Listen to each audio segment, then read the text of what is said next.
এই করতাছ নাকি তুমি? হ্যাঁ, আমার সব দামি দামি শুধু শুধু কাপড়গুলো পালা দিতেছ, বলা বানা চলতেছ, করতাছ নাকি? হ্যাঁ, শাড়ির লেগে মায়া লাগে, শাড়ির লেগে মায়া লাগে, স্বামীর লেগে মায়া লাগে না। হ্যাঁ, স্বামীর জন্য তো কোনো মায়া নাই। আমার কাপড় নষ্ট করছস না, তোর এই চশমা। এই যে আপনার মেকআপ বক্স। আমার মেকআপ বালছস তুই? তোর গলি এখন আমি সসিল করব ভাই। খবরদার 12,000 টাকা, 12,000 টাকা। এই গরিব দাম 12,000 টাকা, খবরদার। গরি যদি ভাঙছো তাহলে তোরে ভেঙে বললাম আমি।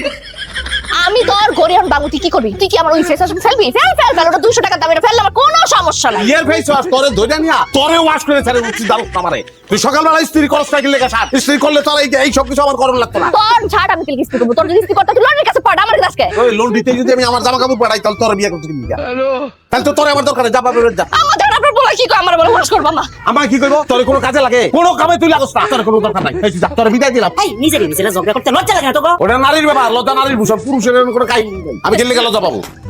দেখছেন আম্মা, দেখছেন কথা কেমনে কয়, দেখছেন? হ্যাঁ, আপনার এই পোলার লগে আমি সংসারের করতাম না। আলহামদুলিল্লাহ।